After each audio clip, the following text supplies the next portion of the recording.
La ilaha illallah wahdahu la syarika lah wa asyhadu anna Muhammadan abduhu wa rasuluh. Allahumma shalli ala Muhammad wa ala alihi wa sahbihi wa man tabi'ahum ila yaumiddin. Allah ta'ala kitabul karim. A'udzu billahi minasyaitonir rajim. Ya ayyuhalladzina amanu taqullaha haqqa tuqatih wa la tamutunna illa wa antum muslimun. Ya ayuhan nas ittaqu rabbakum alladzi khalaqakum min nafsin wahidah wa khalaqa minha zawjaha wa batha minhuma rijalan katsiran wan nisaa wattaqullaha alladzi tasaaluna bihi wal arham innallaha kana 'alaykum raqiba. Ya ayyuhalladzina amanu taqullaha wa qulu qawlan sadida yuslih lakum a'malakum wa yaghfir lakum dzunubakum wa may yuti'illah wa rasulahu faqad faza fawzan 'azima. Amma ba'd. Alhamdulillah, alhamdulillah, segala puja dan puji kita panjatkan kehadirat Ilahi Rabbi, yang hanya kepadanya lah kita menyembah, yang hanya kepadanya lah kita memohon pertolongan.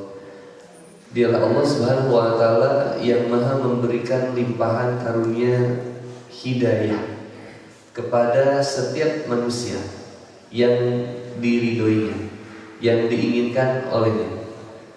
Faman yuridillahu ayyahdiyahu yasrah sadrahu lil Islam. Allah berkehendak menanamkan cahaya iman dan Islam kepada siapa saja yang Allah kehendaki. Dan Allah pun mengkehendaki kesesatan pada seseorang seandainya ia enggan menempuh jalan takwa. Jadi belum tentu, Pak. Tapi mohon maaf, ini bukan, ini suara saya keluar speaker masjid ya Pak? Oh, di sini aja ya? Oh, takut tersindir, soalnya pernah ada yang protes. Jadi belum tentu rumah dekat masjid itu ke masjid itu belum tentu. Meskipun suara azan terdengar, tapi tidak membangunkan dia untuk kemudian bergegas melaksanakan sholat. Bersyukurlah ketika seseorang mendengar suara azan dan dia bergegas berlari ke masjid. Enggak berlari juga sih Pak, berjalan ke masjid. Bergegas berjalan ke masjid.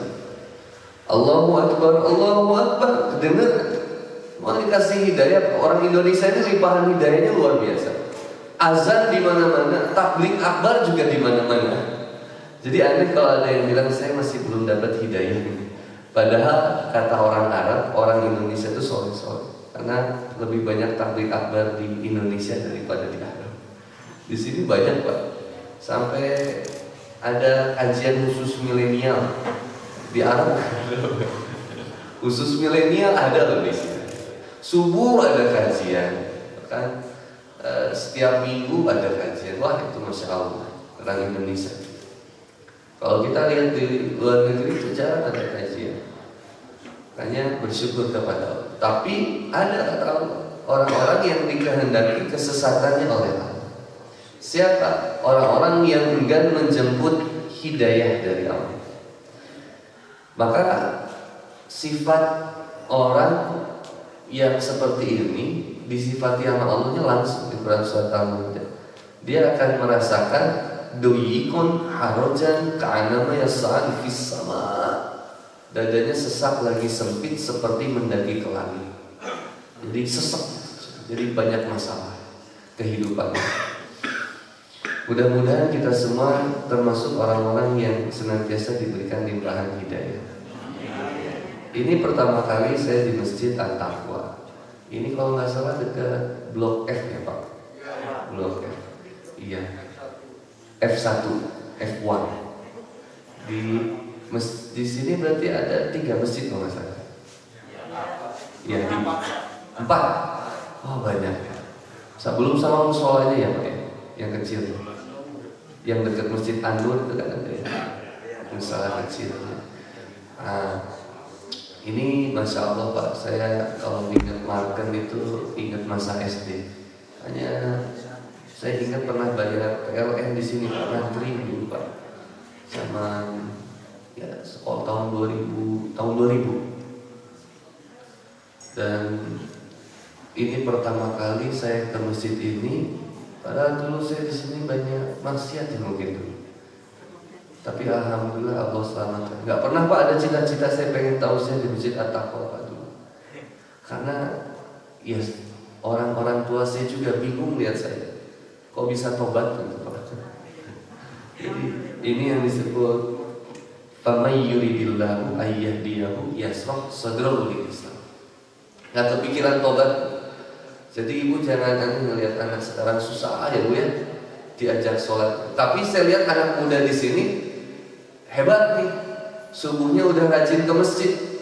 Banyak nih anak muda nih. Ini artis Korea ini kayaknya ya. Tuh, wah ini masya Allah takbir. Masya Allah, ini semangat anak mudanya. Saya tadi lihat biasanya yang nyambut saya kalau kajian subuh Pak, aki-aki itu Pak. Ustadznya milenial, yang menyambutnya kolonial biasanya.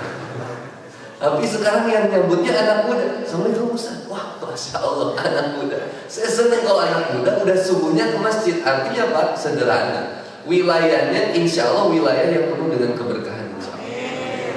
Bahagia banget ini Pak. Benar saya bahagia. Di kompleks saya juga masih sedikit yang anak mudanya ke masjid. Tapi kalau lihat di sini, masya Allah. Mudah-mudahan Robi Habib minas sholihin. Mudah-mudahan semuanya jadi bagus. Ini peran anak muda nih Pak. Live Instagram, terus pakai live YouTube ini ya. Bukan buat rekam di YouTube aja. Oh rekam di YouTube Pak. Coba. Ini kalau bukan biar anak muda, kita mau lihat handphone kayak kadang Pak. Begitu. Kudu anak muda. Sehingga dakwah yang tadinya cuma di Marken, Masjid At-Taqwa jadi nyebar kemana-mana. Insya Allah sampai kepada teman-teman kita yang lain. Ini kalau live Instagram biasanya follower saya di Malaysia ikutan, Siti Nur Halizah ikutan biasanya. Insya Allah. Alhamdulillah. Sekali lagi saya ucapkan terima kasih, salam cinta dan salam hormat, salam sayang saya sampaikan kepada Ketua DKM, pengurus takmir dari Masjid At-Taqwa. Semoga Allah Subhanahu Wa Taala memberikan perlindungan limpahan rezeki kepada beliau. Saya sampaikan juga salam hormat kepada para jamaah Masjid At-Taqwa yang hadir pada subuh kali ini. Mudah-mudahan Allah senantiasa memberkahi setiap langkah kita semua. Ibu-ibunya semoga dijaga sama Allah, sehat terus ya Bu. Insya Allah. Allahumma afini fi badani, Allahumma afini fi basuri, Allahumma afini fi saqi. Saya baru juga Pak ketemu di Masjid Kopo, masjid yang safnya sudah rapat. Ini Masjid At-Taqwa salah satunya. Jadi saya bersyukur kepada Allah, Masjid At-Taqwa tetap bertahan dengan saf yang rapat. Semoga Allah curahkan limpahan keberkahan bagi Masjid At-Taqwa ini. Udah safnya rapat, jamaahnya banyak, anak mudanya banyak. Ya Allah, mudah-mudahan Pak, di tengah kondisi negara kita, kondisi masyarakat kita yang moralnya sedang hancur-hancurnya Pak. Sekarang apa sih yang nggak ada Pak? Bu, apa sih yang nggak ada di sini? Ada ibu bunuh anak ada? Assalamualaikum. Ini sehat atau sudah tidur? Ini biasanya. Tenang, setelah ini ada konsumsi ya. Ada nggak Pak?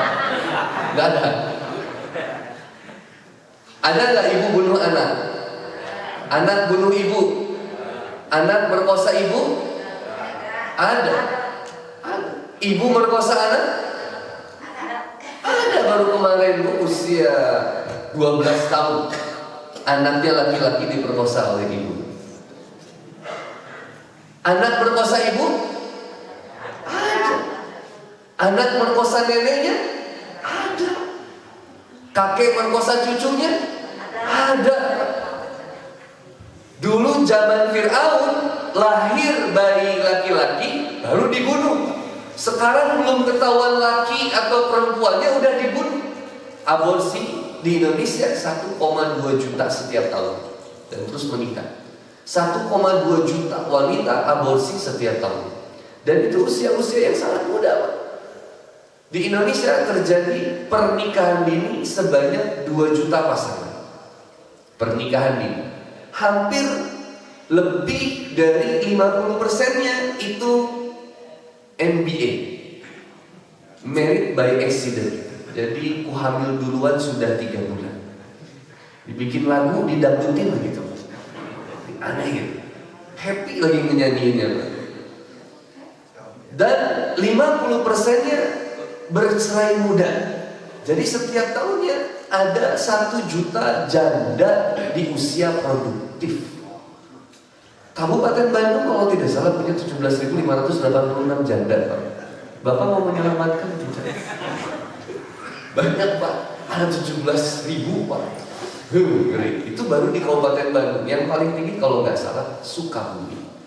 Jawa Barat ini lumayan tinggi juga. Jandanya banyak. Tapi kita tidak akan bahas janda. Alhamdulillah. Semoga Allah berikan keberkahan. Kita akan bahas tentang adat dan akhlak Rasulullah Muhammad SAW. Memang ada whiteboard, tapi saya gimana ya nulisnya, fakta ini dibawakan. Tapi nggak apa-apa. Saya sama-sama kita. Saya bawa spidol sendiri, Pak. Pasti kalau di sini spidolnya kecil ya. Nah, saya punya yang besar. Jadi lebih jelas. Ibu-ibunya suka protes. Nah, bismillah. Kita akan lihat dulu. Ibu dan bapak bisa lihat, mohon maaf, di Quran surat Al-Ahzab. Al-Ahzab. Al-Ahzab itu surat ke-33. Ayat ke-21. Ya.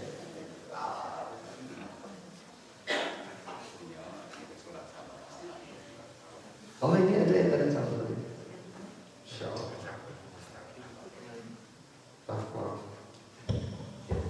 Siap. Saya kalau mohon maaf sebelumnya, tadinya janjinya kalau nggak salah bulan lalu ya, Bu ya.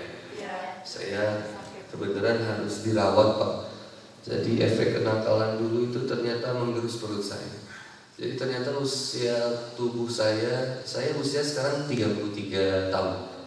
25 apa? 33 tahun. Saya kelahiran 1988. Qadarullah, kondisi perut saya ini di atas usia 40 tahun, Pak. Jadi ginjal udah rusak, lambung udah rusak, usus udah kena infeksi. Ini kemarin saya kira sudah bakal syahid, Pak, di Al-Islam itu, Pak. Kenapa saya pilih rumah sakit Al-Islam? Karena selalu diingetin sama ustadznya, Pak. Jadi rumah sakit Al-Islam itu kalau kita sakit, perawatnya setiap masuk assalamualaikum, terus keluarnya juga pakai salam lagi. Terus ada ustadz yang memang diutus untuk memberikan tausiah kepada pasiennya, Pak. Jadi, Masya Allah, saya tuh bukan masalah rumah sakit yang canggih itu yang mana, cuman saya pengen pilih rumah sakit yang bisa mendekatkan saya kepada Allah.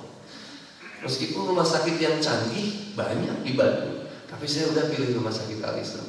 Ini saya bukan lagi promosi rumah sakit, Pak ya.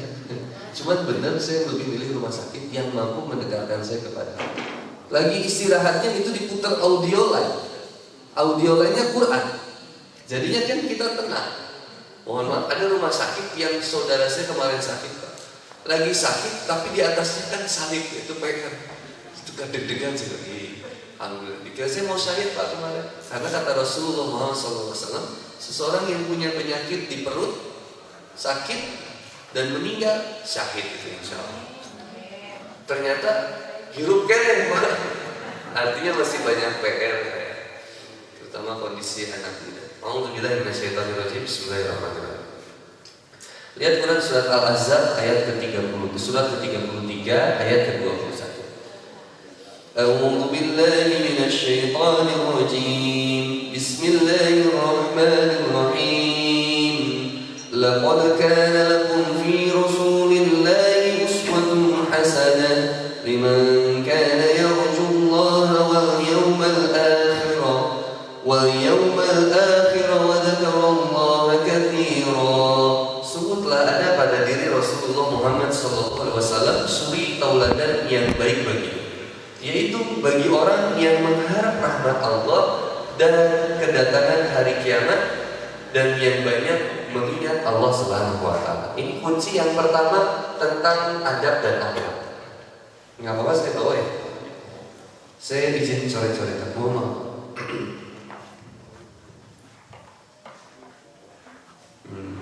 Cukup ya. Yes. Canggih. Kalau tulisan saya jelek, mohon maaf ya. Akhlak. Akhlak ini penting. Kenapa akhlak itu menjadi penting? Karena yang pertama, innama bu'istu liutammima makarimal akhlak. Bahwa kata Rasulullah Muhammad SAW, sesungguhnya aku diutus untuk menyempurnakan akhlak manusia. Innama bu'istu liutammima solihal akhlak. Jadi Rasulullah Muhammad SAW itu hadir untuk menyempurnakan akhlak manusia. Makanya dakwah pertamanya Rasulullah Muhammad SAW ketika di Mekah itu dakwah yang pertamanya tentang akhlak, keindahan akhlak. Enggak dulu mempeributkan hal yang lain-lain, enggak dulu mempeributkan tentang masalah hukum, tapi yang kemudian beliau hadirkan justru tentang keindahan akhlak. Akhlak ini terbagi jadi dua. Ada akhlak mahmudah, ada akhlak mazmumah. Ada akhlak yang baik, ada akhlak yang buruk. Ada yang terpuji, ada akhlak yang hina. Puncak dari semua ibadah itu merupakan keindahan akhlak yang terpuji. Semua ibadah, ibadah sholat, zikir, puasa, haji, zakat, infak dan seterusnya. Mohon maaf, akhlak, puncak akhlak yang tertinggi ini menjadi adab. Kesempurnaan akhlak jadinya adab.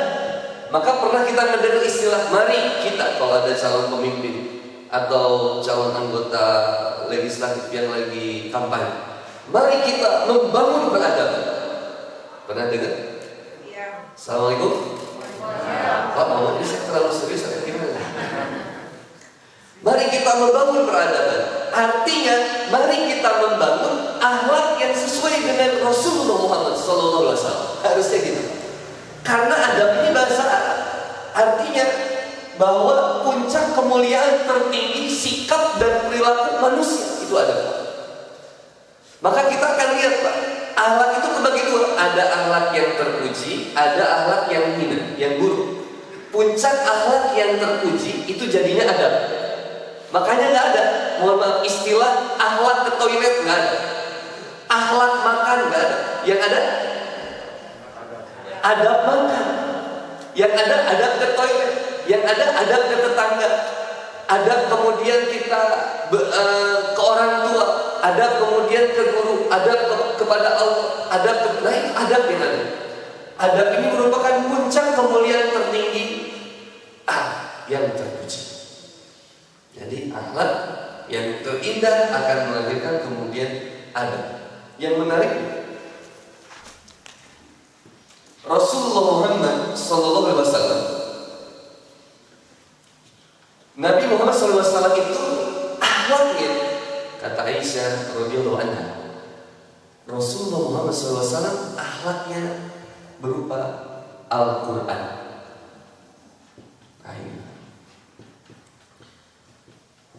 Profesor Safi Antonio dalam bukunya Super Leader, Super Manager menjelaskan tentang sosok Nabi Muhammad SAW. Kata Profesor Safi Antonio, umat Islam itu terkena penyakit rambut dekat. Idolanya yang hebat-hebatnya justru orang-orang barat.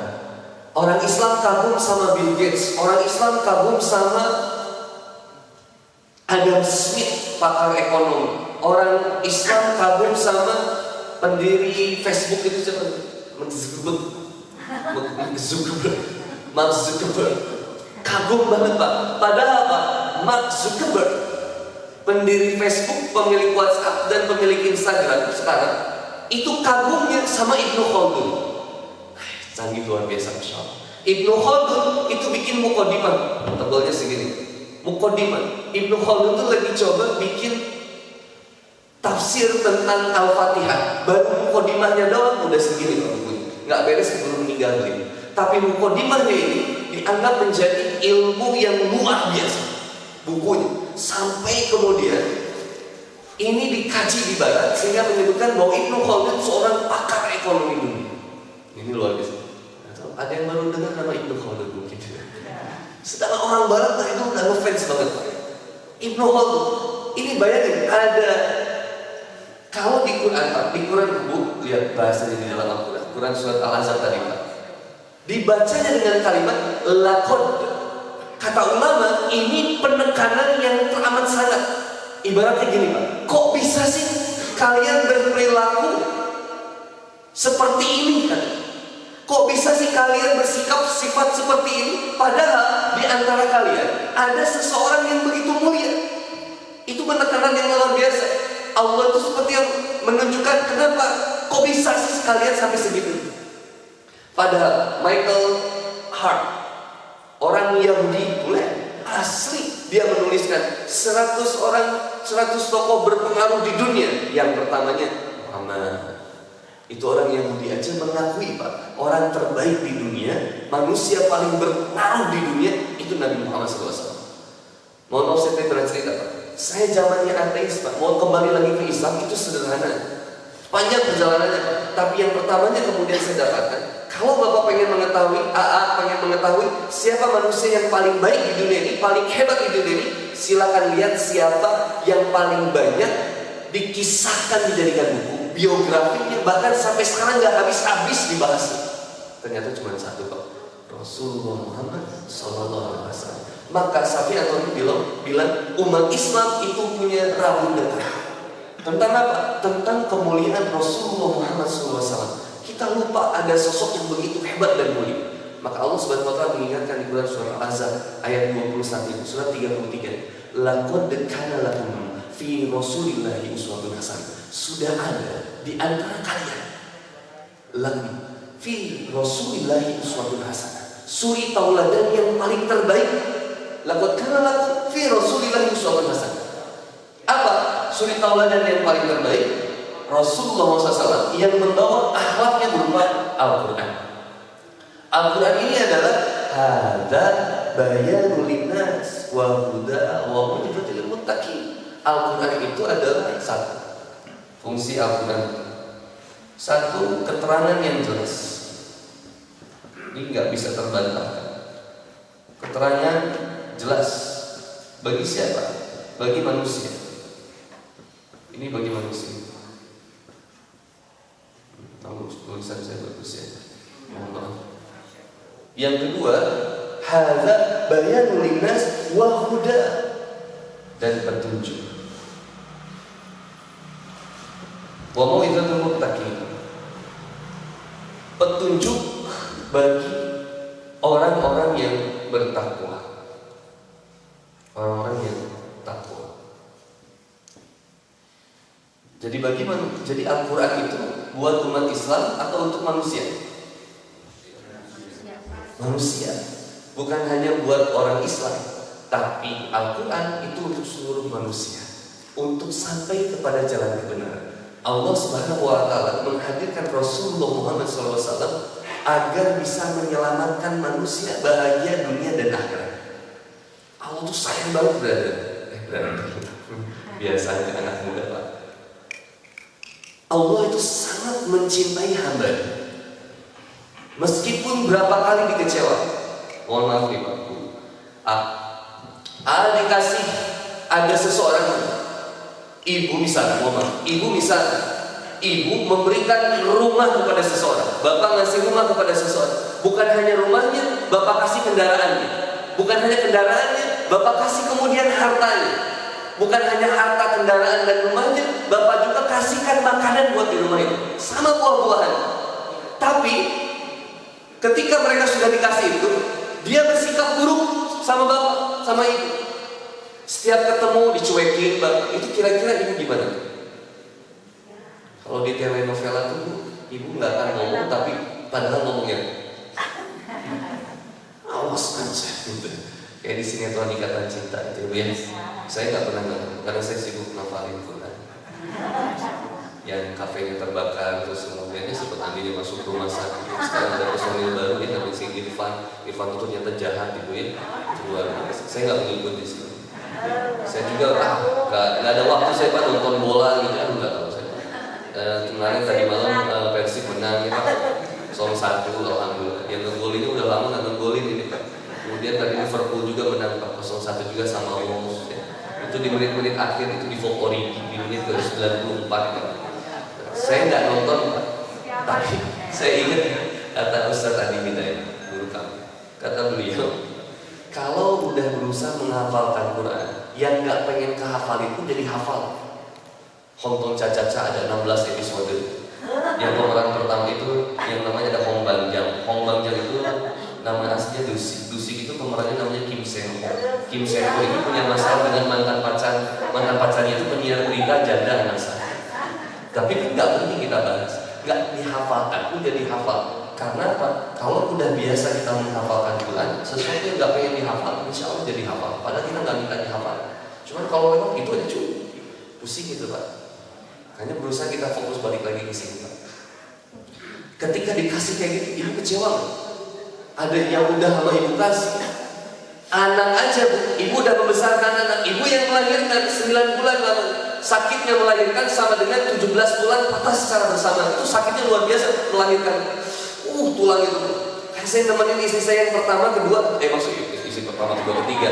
Anak saya, istri saya kelahiran anak pertama, kedua, dan ketiga. Itu yang dari yang pertama sampai yang ketiga, alhamdulillah saya temenin semua. Saya lihat betapa sakit. Yang pertama saya nggak ngerti Pak. Ketika dokter minta, Kang Boni, maaf ini harus disuntik induksi, suntik aja. Ternyata induksi itu sakit banget buat anak. Buat istri, sakit apa? Ngelahirin apa? Berjerit-jerit. Udah gitu-gitu. Sekarang Mama istighfar saya, istighfar. Astagfirullahaladzim. Aduh repot itu Pak. Nemenin anak istri saya lahiran kan ditemenin. Kenapa saya nemenin istri saya? Ini pelajaran buat para laki-laki yang belum nikah, supaya kita makin cinta sama istri kita, nggak tega nyakitin dia. Jangan sampai menikahi janda sampai menjandakan istri, jangan. Kalau mau nikah lagi tinggal bilang sama ibu, dan pasti diizinin kan Bu ya? Bapak yang semuanya. Ibu mending suami selingkuh atau nikah lagi? Nikah lagi Pak. Soalnya bener anak Bapak ya Allah. Kalau di kompleks sana beda Pak. Dulu tuh Ustaz coba. Ya Allah. Ya balik lagi Muhammad. Bayangkan Pak, Allah Subhanahu wa Ta'ala waktunya dikasih, hidupnya dikasih, rizkinya dikasih, nafasnya tetap dikasih, bahkan bisa berjalannya dikasih, kakinya dikasih, rumahnya dikasih sama Allah rizkinya. Tapi dia pergunakan semua potensi dari Allah untuk mengkhianati Allah. Kira-kira Allah layak nggak marah sama kita? Assalamualaikum. Kenapa jadi stres gitu? Bayangin, Allah yang menghidupkan yang enak, Allah kasih rizkinya, Allah hadirkan pasangannya, Allah hadirkan anak-anak, bahkan Allah berikan rumah untuk dia tinggal, Allah berikan kenyamanan, ketenangan dalam kehidupannya. Tapi dia pergunakan justru fasilitas semuanya dari Allah untuk mengkhianati Allah. Itu tahu bagaimana cara bersyukur, berterima kasih kepada Allah. Ini sederhana Pak. Bapak mohon maaf, ada si A, ada si B. Ini Bapak di sini. Ada yang punya kantor teman Bapak, si Fulan. Si Fulan butuh karyawan. Bapak punya teman si A dan si B. Si A si B ini kemudian dimasukkan oleh Bapak masuk ke kantor sini. Akhirnya diterima di kantor teman Bapak. Ketika bekerja, ternyata si A ini pemalasan. Datang suka terlambat, kerja suka seenaknya, bahkan ternyata banyak bohongnya, banyak nipu perusahaannya. Akhirnya teman Bapak ini komplain, kenapa si A begini. Mohon maaf, Bapak ikut malu nggak? Lalu kemudian si B ini ternyata begitu kemudian dia kerja, dia telaten, jujur, bahkan kemudian tepat waktu, kerjanya bagus. Maka kemudian kata teman Bapak, hebat si B itu, terima kasih berkat arahan dari kamu, memberikan kemudian teman kerja seperti ini, ternyata dia maksimal kerjanya, sehingga omset saya berlipat. Kita keikutan bangga nggak? Bangganya luar biasa, bangga banget. Ketika orang yang kita rekomendasikan tuntas dalam menjalankan amanah yang kemudian kita sudah berikan. Bahkan Kalau karyawan tadi Pak, misalkan perusahaannya itu bangkrut, dia pengen cari kerjaan di tempat yang lain, kita masih mau rekomendasi nggak? Masih mau. Tapi kalau yang si A itu udah nggak mau lagi rekomendasi. Ini bayangkan Allah Subhanahu Wa Taala kepada hamba-Nya. Allah lebih dari itu percaya. Meskipun disakiti berkali-kali, dikhianati berkali-kali, meskipun terus ditinggalkan berkali-kali, tapi Allah nggak pernah meninggalkan kita. Itu yang kemudian Allah ingin hantarkan kepada umat manusia lewat Rasulullah SAW untuk kemudian Allah berjalankan dengan Al-Quran. Hada bayanun linnas wa hudan wa mau'izatul muttaqin. Kuncinya, kunci dari membahas tentang akhlak adab Rasulullah SAW itu sederhana. Kuncinya sederhana. Kita kalau nurunin sifat sikapnya Pak luar biasa. Tapi saya sampaikan di sini Pak. Rasulullah SAW akhlaknya adalah Al-Quran. Kita diajak untuk pertama menjadi orang yang iman. Menjadi iman. Apa itu iman? Al-imanu tasdikun bil qalbi. Meyakini di dalam hati. Tasdikun bil qalbi, iqraru bil lisan. Mengucapkan dengan lisannya, membenarkan dengan lisannya, amal bil arkan, dan melakukan amal perbuatan. Ini konsensi dari iman. Dari iman diajak untuk takwa. Silakan ibu cek di setiap Quran. Pasti dalam sebuah iman pasti diajak takwa.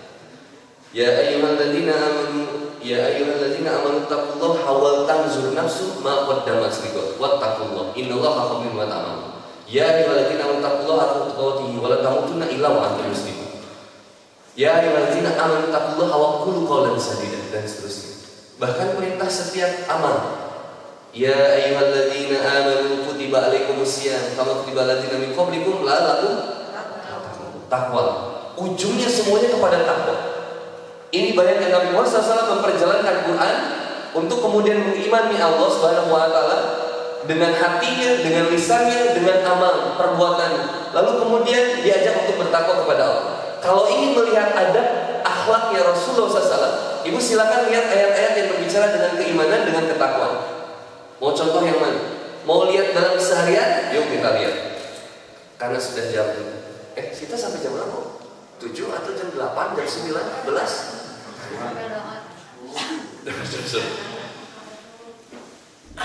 Saya harus nanti nggak apa-apa. Biasanya memang suka ada teh manis di sini, nanti nggak apa-apa sih. Saya nggak pernah minta sama panitia. Allah ngerti apa yang dibutuhkan oleh hamba. Jadi kalau saya minta ke panitia, nanti saya berharap kepada makhluk. Jadi udah. Ini ada air minum, tapi saya khawatir bukan untuk saya, karena belum dipersilakan. Ini yang saya takutnya biasa gini Pak. Bismillahirrahmanirrahim. Karena belum jadi rezeki Pak, takutnya jadi haram. Terima kasih, insya Allah enak banget. Contoh Bu, lihat Quran surat Al-Hujurat ayat 10 dan 11 dan 12 sebenarnya. Tapi kita lihat ini, indahnya luar biasa. Ini salah satu contoh akhlak terpuji, efek dari takwa dan iman. Masya Allah. A'udzubillahi minasyaitonirrajim. Innamal mu'minuna ikhwatun fa aslihu baina akhawaykum wattaqullaha la'allakum turhamun. Sesungguhnya orang-orang mukmin itu bersaudara. Karena itu damaikanlah antara kedua saudaramu yang berselisih dan bertakwalah kepada Allah agar kamu mendapat rahmat. Nggak boleh saling musuhin. Yang pertama, nggak boleh saling musuhin. Cuman gara-gara mohon maaf, ini sering terjadi di Jawa Timur kemarin Pak. Sampai sholat subuhnya ditiadakan. Hanya gara-gara ada yang mau kunut dan ada yang tidak mau kunut. Akhirnya ditiadakan sholat subuh. Jangan sampai terjadi di Masjid At-Taqwa. Deal-dealan aja. Kunut boleh, gak kunut gak salah. Karena ketika saya ditawarkan kemarin jadi imam, sebaiknya memang imam itu yang dari wilayah sini itu yang paling terbaik. Yang kedua, saya belum tahu di sini memakai kunut atau tidak, sehingga khawatir ketika saya tidak kunut, saya menyakiti hati jamaah. Buya Hamka itu Muhammadiyah, nggak pakai kunut. Tapi kemudian ketika Buya Hamka mengunjungi saudara-saudara di Nahdlatul Ulama, mereka tahu bahwa Nahdlatul Ulama biasanya kebanyakan memakai kunut. Maka ketika beliau diajak menjadi imam, Buya Hamka yang tidak pakai kunut, ketika ada di lingkungan yang pakai kunut, Buya Hamka pakai kunut. Begitupun sebalik, ketika teman-teman NU ke Muhammadiyah mengunjungi Buya Hamka, pada saat itu ulama ini tahu bahwa Buya Hamka dan para jamaahnya tidak pakai kunut, sedangkan beliau pakai kunut. Tapi ketika beliau ditunjuk menjadi imam di kelompok Muhammadiyah, pada saat itu beliau menghadiri, kemudian beliau tidak memakai kunut. Jadi dulu aja ulama zaman dulu saling menghormati satu dengan yang lainnya, Pak. Kenapa sekarang jadi bentrok? Yang aneh teman saya, Pak. Dulu, Pak, zaman saya di Bali, saya punya teman, Pak, nakalnya bareng, Pak. Nakalnya bareng. Mau ngurusin, mohon maaf, Pak, ya dulu ya kenakalan zaman dulu, zaman menjahiliyah, kita semua enakan, Pak. Sampai urusan dia dipukulin, saya bantuin dia kalau dipukulin, Pak. Tapi luar biasa, ketika kita sama-sama hijrah, justru komen dia tuh gak enak buat saya. Kata dia, sorry buat kita sekarang beda. Beda apa sih? Antum beda lah sama saya. Saya bilang, mending dulu aja lah, Bro. Kalau zaman dulu kita gak kenal Islam, kita kemana-mana bareng gak lihat bedanya. Sekarang kok dilihat bedanya. Hati-hati. Kalau kita mengenal Islam lebih dalam, hati kita lebih lembut, Pak. Islam itu akan menenteramkan, melembutkan hati, bukan membuat kemudian perselisihan. Tidak. Sejauh saya mempelajari, tidak pernah saya diajarkan oleh guru saya untuk membenci siapapun atau mengajak seseorang untuk benci sesuatu. Tapi saya selalu diajarkan untuk yang pertama, Rabbana dzolamna anfusana wa illam taghfir lana wa tarhamna lanakunanna minal khasirin. Itu pun yang disampaikan oleh ulama, bahwa sebaik-baiknya aku bisa jadi lebih baik kamu, seburuk-buruknya kamu bisa jadi lebih buruk aku. Kalau kita banyak lihat saya ini banyak kurangnya, kayaknya kita akan mudah untuk bersaudara. Karena setiap dari kita punya kekurangan dan kelebihannya masing-masing. Lah pasangan itu kan dipersatukan bukan karena banyak samanya, justru karena banyak beda. Kalau banyak samanya, nggak ramai rumah tangga itu. Maka kemudian Allah persatukan kita itu dengan pasangan kita yang mungkin banyak perbedaannya, tapi justru itu tiket surga kita. Lah suami ibu itu bukan kayak Fir'aun, belum kemudian bunuh orang, apalagi naik kemudian ke meja sambil bilang, wah ibu sembahlah aku. Kan nggak gitu. Apa ibu harus kemudian banyak bersikap buruk sama suami ibu? Itu intermezzo. Maka dilihat di sini Quran surat Al-Hujurat, Pak, ayat 10 ini jelas. Sesungguhnya setiap orang yang mukmin itu bersaudara. Siapapun saudara. Saudara. Bapak-bapak main ke Marga Hyper, oh bapak-bapak saudara saya. Saudara itu ikatannya lebih hebat daripada sekedar pertemanan. Saudaranya kuat banget. Lihat ayat berikutnya. Ya ayyuhalladzina amanu. Nah, mulai seruan buat orang-orang yang beriman. Ya ayyuhalladzina amanu la yaskhar qaumun min qaum. Wahai orang-orang yang beriman, janganlah suatu kaum mengolok-olok kaum yang lain. Bisa jadi kata Allah, min qaumin asa ayyakunu khairan minhum. Bisa jadi kaum yang kalian olok-olok itu lebih baik daripada yang mengolok-olok. Ibu jangan pernah ngomongin orang. Di sini langsung dikasih tahu, ditekankan langsung sama Allah. Siapa? Wala nisa'un min nisa'in asa ayyakunna khairan minhun. Janganlah wanita, perempuan-perempuan. Kalau satu disebutnya mar'ah, kalau banyak perempuan yang disebutnya nisa. Wala nisa, nisa dari kata nasa'a. Nasa'a artinya cerita. Jadi kalau perempuan udah banyakan kumpul pasti cerita. Gitu. Ibu pagi-pagi nanya ke tetangga, "Cek, mana tukang sayur?" Itu boleh, Bu. Itu bukan gibah, itu gibah yang diperbolehkan. "Cek, ai tukang sayur tas ngalangkung tak acan." Itu gibah, tapi gibah yang diperbolehkan. Yang tidak diperbolehkan itu kayak gini. "Cek, hari tukang sayur tas dokap tak acan." Tak acan. Ini masih boleh. Terus ibu tambahin, "Ya kamari mah cenahnya ayat habar." Nah, itu tak menjadi masalah. Itu yang nggak benar. Ini langsung ditekanin Pak, karena laki-laki mah nggak pernah ngomongin orang di belakang. Harapan langsung di depannya. Makanya laki-laki itu sadis di depan, manis di belakang, itu laki-laki. Bapak-bapak tuh gitu, sadis di depan, si gaduh dulu, tapi tukang mah merindukan gitu. Itu bapak-bapak. Ada ibu-ibu mah di depannya si gaduh nangis, akhirnya tuh mangga abdi heula, mohon mangga ibu, ini tosannya itu doa belakang orang kewe mohon ya tuh mangga tos jauh, karena kewe bebeja, ke aing mana kasih eta. Dan ibu bisa langsung penekanan wala nisa'un min nisa'in asa ayyakunna khairan minhun. Janganlah kamu perempuan-perempuan mengolok-olok perempuan-perempuan yang lain, karena yang banyak memfollow lambetura wanita. Coba nonton sinetron wanita. Ibu mah aneh sinetron di TV, ibu gemes-gemes, kita cek berapa tong kali itu, ibu komentar ke TV. Ini mah ada di Batur, di sini mah insya Allah sarua. Lihat tuh, wala talmizu anfusakum wala tanabadu bil alqab. Janganlah kamu saling mencela satu sama yang lain, dan janganlah kamu saling baru. Ini disebutnya ayat Gharib, surat Al-Hujurat ayat 11 itu. Ini dibacanya gimana nih? Bi'sa ismu atau bi'sa ismu, mau gimana ibu baca? Bi'sal ya biasanya. Ini namanya ayat Gharib. Bacanya beda, sama kayak di Quran surat Al-Kahfi ayat 1 dan 2, itu ada tanda di akhirnya.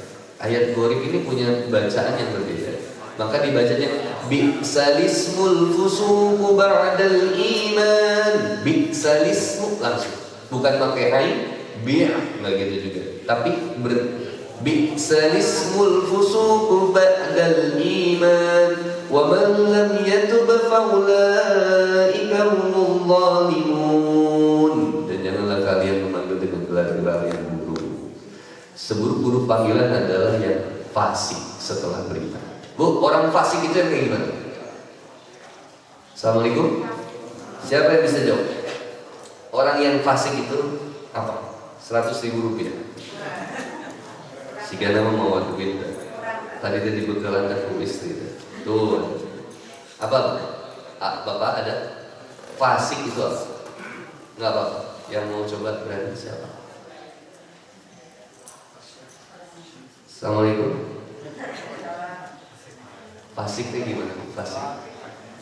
Fasik itu Ustaz itu fasik Garut Tasik itu. Orang yang buruk. Siapa tadi? Orang yang buruk ya boleh lah 100.000 rupiah.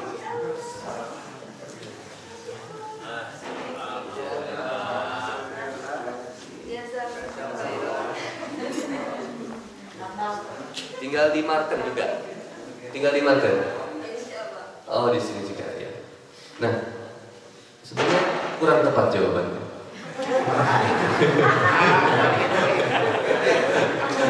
Katakan siapa yang berani aja dulu Pak. Kalau berani dapat 100.000. Lihat Quran surat Al-Hasr ayat 19. Posisi sebelah kanan kedua dari atas. Sudah dapat Bu? Al-Hasr ayat 18.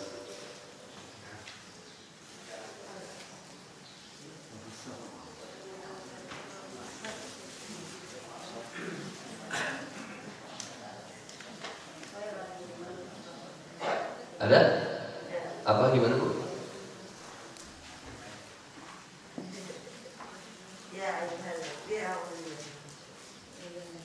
Ya ayyuhalladzina amanu ayat 18-nya kan? Ya ayyuhalladzina amanu taqullaha wal tanzur nafsum ma qaddamat lighad wattaqullaha innallaha khabirum bima ta'malun. Nah, lanjutkan ayatnya. Wala takunu liman yuqtalu wala takunu kalladzina nasullaha fa ansahum anfusahum ulaika humul fasiqun. Itulah orang-orang fasik. Yang gimana?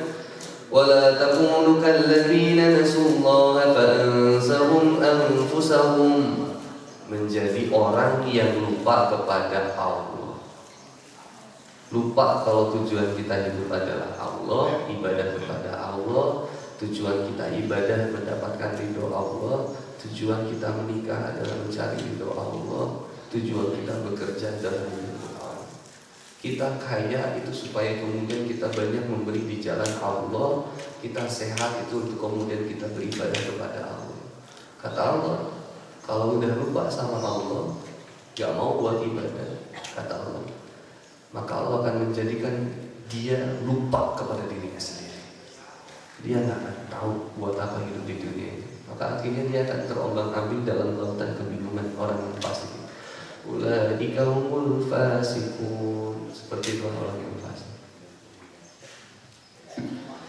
Saya lanjut ke ayat yang Al-Hujurat. Ini contoh kalau ibu mau nurunin akhlak adab Rasul. Saya ulangi tadi. Rasulullah SAW dihadirkan oleh Allah Subhanahu Wa Taala sebagai contoh bagi umat manusia. Selain dari Quran surat Al-Hujurat ayat 21, nanti ada di Quran surat Ali Imran juga. Ali Imran ayat 30. Itu gak akan saya bahas sekarang, yang diundang dulu. Saya undang lagi, gak akan saya bahas sekarang. Itu sama Pak. Kul in kuntum tuhibbunallah fattabi'uni yuhibbukumullah wa yaghfir lakum dzunubakum. Ini keren banget kalau ayatnya ini. Ini keren. Efek dari kita mengikuti Rasul. Kita pengen berusaha mengikuti Rasulullah SAW. Apa yang pengen diikuti? Keindahan akhlak Qurannya beliau. Beliau itu memperjalankan Quran indah banget Pak. Makanya jadi orang beriman itu gak enak. Kata manusia. Kalau kata teman saya, lu ngapain sih buat hijrah, tobat, lu ngapain sih? Gak enak banget, lu udah gak asik banget gitu. Karena menurut orang manusia umum, jadi orang yang beriman itu nyiksa. Mohon maaf, enak sholat subuh, enak tiduran. Assalamualaikum. Enak tiduran, enak sholat subuh. Enak tiduran, enak sedekah, enak ibu belanja. Nah itu, kelihatan ibu senang belanja. Karena istri saya itu kalau minta belanja, mintanya pakai ayat. Kata istri, Papa tahu gak ciri orang yang bertakwa? Udah tahu nih ketebak. Alladzina yunfikuna fis sarra'i wad dharra. Orang yang takwa itu Pak, gemar berinfak, bersedekah dalam keadaan lapang maupun sempit, bahagia maupun sulit. Ya, terus mau apa Pak? Tolong check outin Shopee Pamu ya. Nah, itu Pak, itu suara horor di rumah Pak sekarang terjadi Pak. Istri saya udah nggak pernah ke mall, alhamdulillah Pak, udah tobat. Nanti tiap poe asa aya we paket.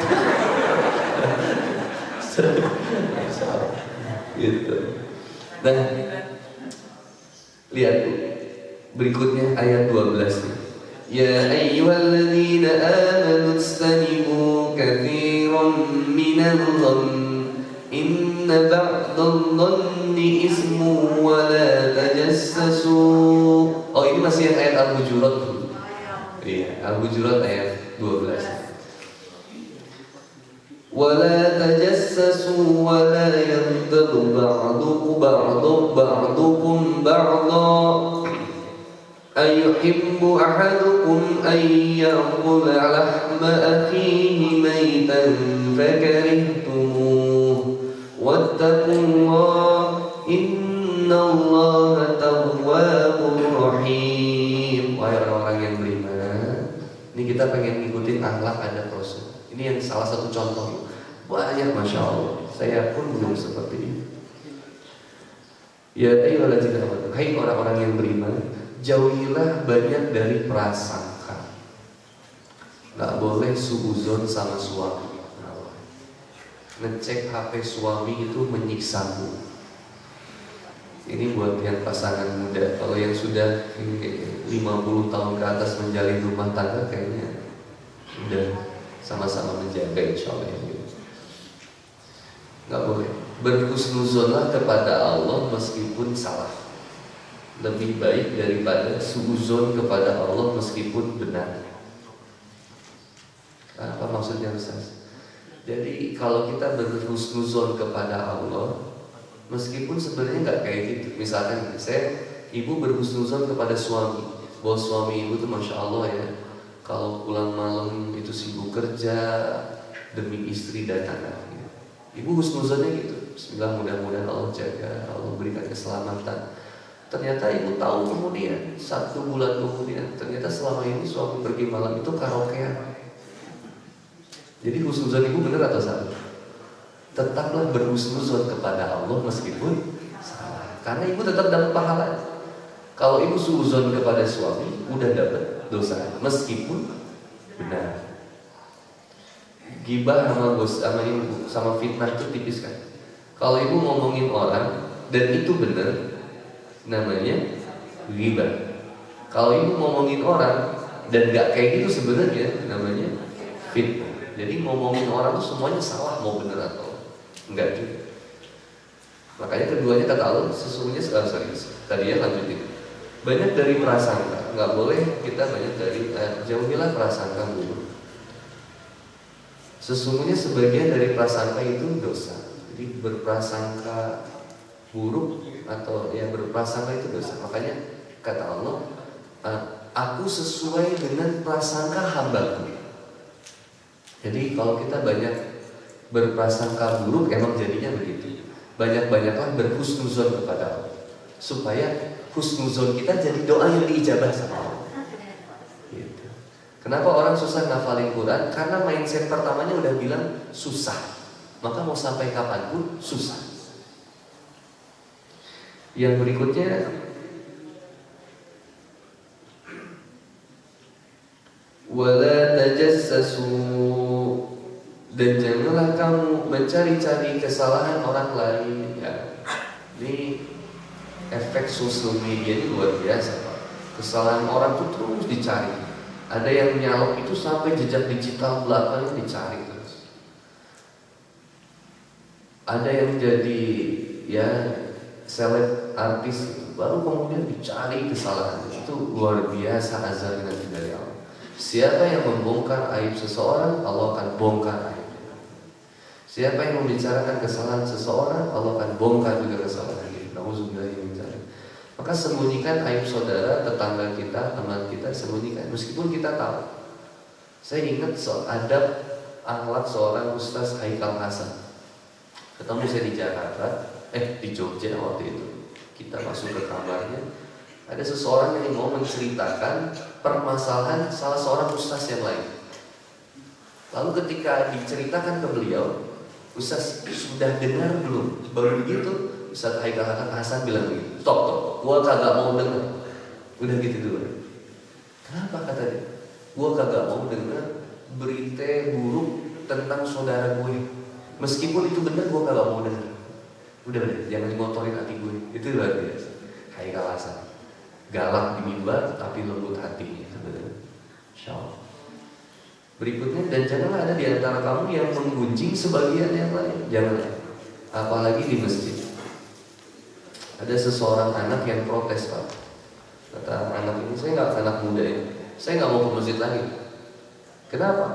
Saya bilang, ngapain di masjid? Ternyata sama aja buruknya sama orang-orang yang di luar masjid. Suka ngomongin orang, suka jelekin orang, musuhan. Nggak, saya nggak mau ke masjid. Saya bilang, kalau kamu ke masjid, bawa kopi segelas dari rumah sampai pulang. Kira-kira bisa nggak menjaga kopi itu supaya nggak tumpah? Bisa, katanya. Pertanyaannya, kalau kamu bisa menjaga kopi itu nggak tumpah sampai pulang lagi ke rumah, pertanyaannya, kamu nemu nggak orang-orang yang kemudian suka jelek-jelekin orang? Enggak. Ngapain amal kita dirusakin dengan amal orang? Jangan jadi nggak ke masjid gara-gara kita ngelihat keburukan di orang. Harusnya kita menjadi orang yang membawa kebaikan ketika di masjid. Bu, orang-orang yang belum ke masjid, tetangga kita itu harus merasakan kebaikan orang-orang di masjid. Makanya masjid itu konsepnya, Pak, bukan menunggu masyarakat menjadi soleh, tapi konsep masjid itu justru menjemput masyarakat agar menjadi soleh. Bayangin, Pak, kita Jumatan, kalau di Masjid At-Taqwa sekali Jumatan itu kekumpul bisa sampai berapa ratus juta, Pak? Sekali Jumatan. 3 juta. Ini berarti kalau masjid Ataqwa mengcover berapa RW? 2 1 RW. 1 RW. 1 RW ada berapa RT? 11. 1 RT ada berapa kakak? 1 RT 60 kakak. Ini potensi sedekahnya.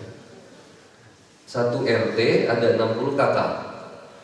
60 kali 11 ada 660 kakak berarti. Ya begitu ya? Kurang lebih. Berapa persen kira-kira yang muslim? Ada 80 persennya, 10 persen?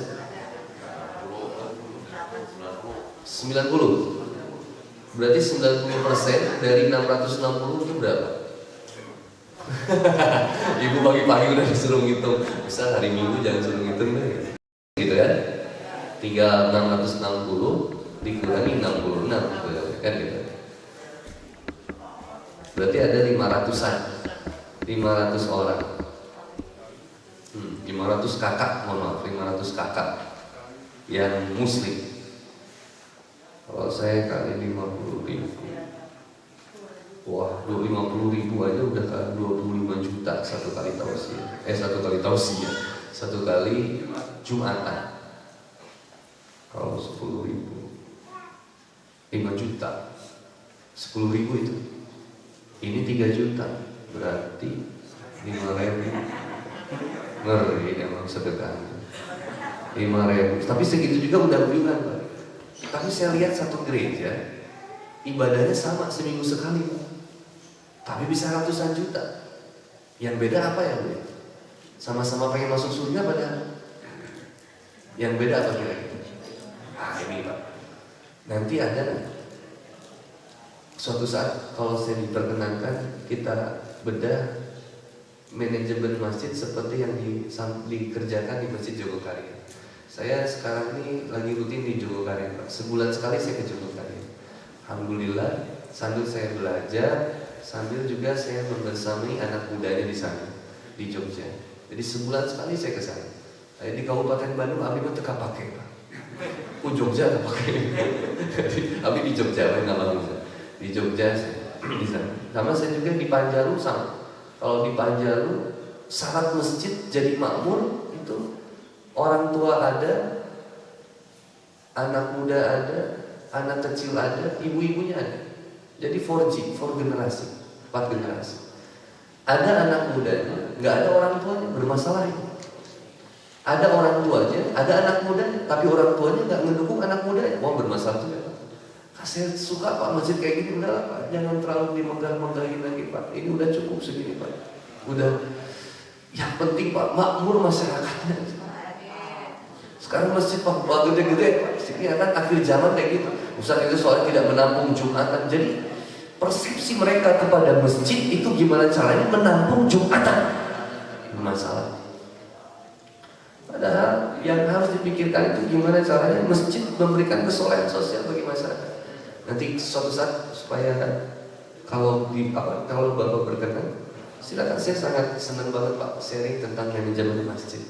Mudah-mudahan saya bisa sampaikan supaya bisa percontohan juga masjid di kabupaten yang bisa memberikan kemakmuran, kesejahteraan bagi masyarakat. Masya Allah, insya Allah. Doain juga Pak, saya lagi berusaha cari tanah di pinggir jalan. Kopo itu nggak punya masjid Pak. Coba Bapak lihat sepanjang jalan Kopo, ada masjid nggak? Paling kalau dari jembatan tol Kopo kita terusin Pak, Bapak ketemu satu masjid sebelah kanan. Setelah Nata Enda, sebelah kanan sebelum belokan, itu juga tertutup kalau malam. Kalau Bapak lanjutin lagi, sepanjang itu udah nggak ada masjid lagi Pak, sampai ketemu pasar. Ada lagi nggak sih masjid? Nah, ada masjid yang ada lumayan bagus Pak, itu di pom bensin. Pom bensin sebelum Taman Kopo di dalam itu ada bagus Pak lumayan. Tapi di pom bensin. Kalau kita lanjutin lagi ada masjid aja. Gereja ada ya? Setelah SMA Margahayu, nggak ada. Kecuali yang belah di Pol ke Pos berarti baru sekedar dekat. kabupaten nih, pokok nih, terus nih sampai ke Margarita Permai sampai ke sorean. Kita dapat masjid di mana lagi? MA ditutup, iya kan? MA ditutup. Ibu lanjutin lagi masjid, nanti ketemunya lagi di pos yang dekat SD Angkasa 5. Itu juga jalannya kecil nggak kelihatan. Jadi kemarin ada masjid di Jadek itu yang ada pom bensin, Ibu tahu pom bensin itu Pak? Ada pom bensin, sebelahnya itu memang ada tanah Pak. Ternyata besar sih. Jalan bukaannya sekitar 12 meter. Ternyata kesannya ada pemakaman di belakang, tapi besar ya, tanahnya. Sama tanah yang di samping JNE, yang dulunya JNE atau Bank Mandiri Pak. Itu ada tanah tuh. Itu harganya kemarin kita udah cek 45 miliar. Tanahnya cuma seluas 1.800-an. Yang di dekat pom bensin itu lebih luas 2.800-an. Tapi harganya 11 sampai 15 miliar Pak. Kemarin saya cerita-cerita juga sebelumnya, kalau 11 miliar ini saya bawa ke Ciwidey Pak, kira-kira saya dapat berapa hektar? Tapi saya mikir kemarin gimana caranya. Ini sebuah pengorbanan. Kalau 11 miliar di kabupaten mungkin kita dapatnya banyak. Tapi kalau 11 miliar kita jadikan tanahnya di Jalan Raya Pokok, itu kemaslahatannya lebih besar. Daripada saya bangun pesantren di Ciwidey 11 miliar, lebih baik saya bebaskan tanah di situ 11 miliar.